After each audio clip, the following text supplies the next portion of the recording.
Guys, what's happening? Riley here. Thought I'd jump on and make a quick Section 8 video, kind of issues I'm running into. I noticed that there's a lot of filtered information out there on the internet, so I kind of want to give you the raw, unbiased opinion. Been trying to do that, but there's been some problems I've run into recently that I want to share with people. A lot of these gurus try to really simplify this process and not tell you all the details. That's where they make their money so they can sell you their course. One thing I do see value in is communities. So some people have like $20 paid communities, and there's discords and telegrams you can hang out in, and there's a lot of good value they put in there.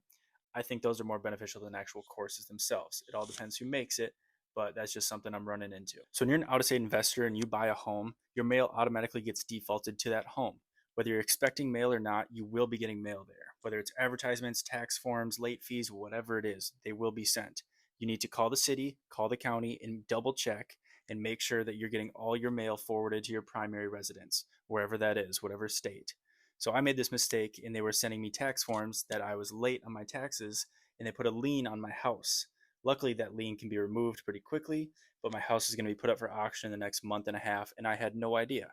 So normally when you buy a home, it's prorated. So your taxes get prorated for the rest of the year. However, there was an issue with one of my homes where it wasn't prorated. So I was having these late fees occur that I never would have expected. All I needed to do was call the city and double check that my mail was being forwarded. You can also call the city and double check that your taxes have been paid too. And just for context, I was 4 months late, $150 in late fees, and yes, they placed a lien on the home, but as soon as it was paid, the lien was lifted and it was taken off the county auction website.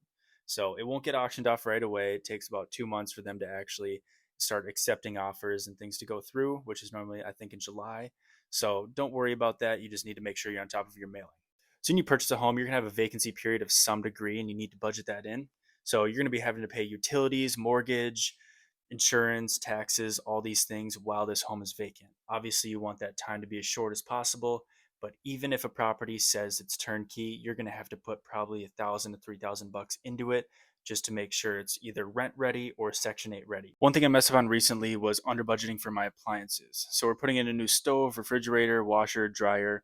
I budgeted $1,000. It's actually $2,000. I messed this up somewhere along the line. I won't do it again, but now I can expect $2,000 for each home.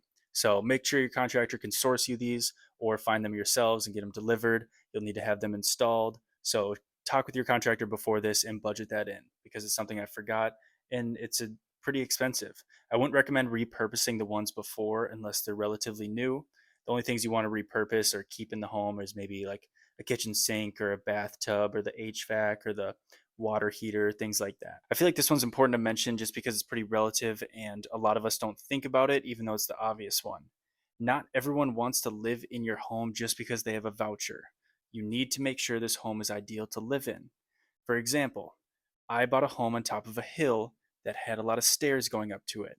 Not a lot of renters were coming to me trying to rent this home. It also didn't have a driveway. Two things I never would have looked out for before.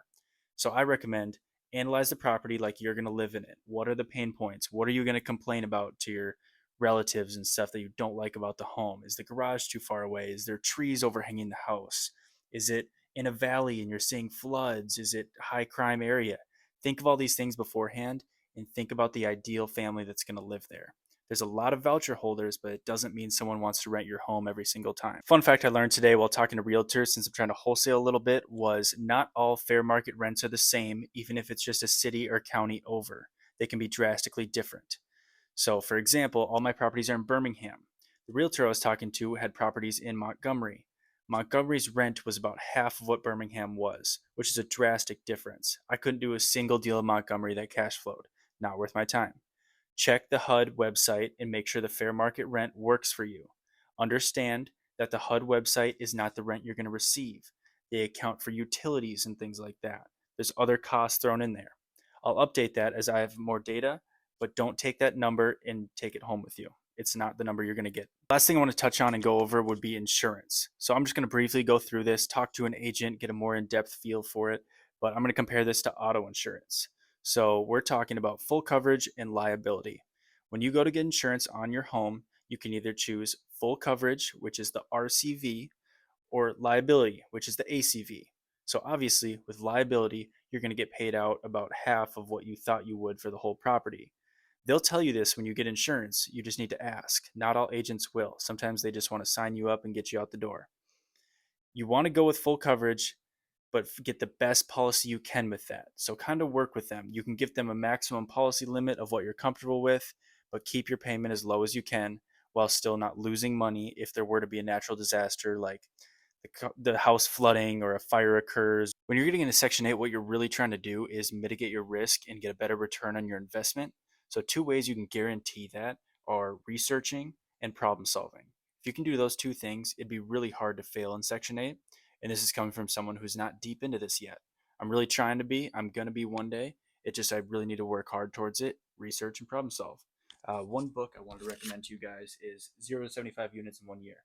Awesome book. Teaches a lot of different ways to buy homes. It's pretty easy read, cheap online. Would recommend. Ask me if you need any questions, need any help. Let me know.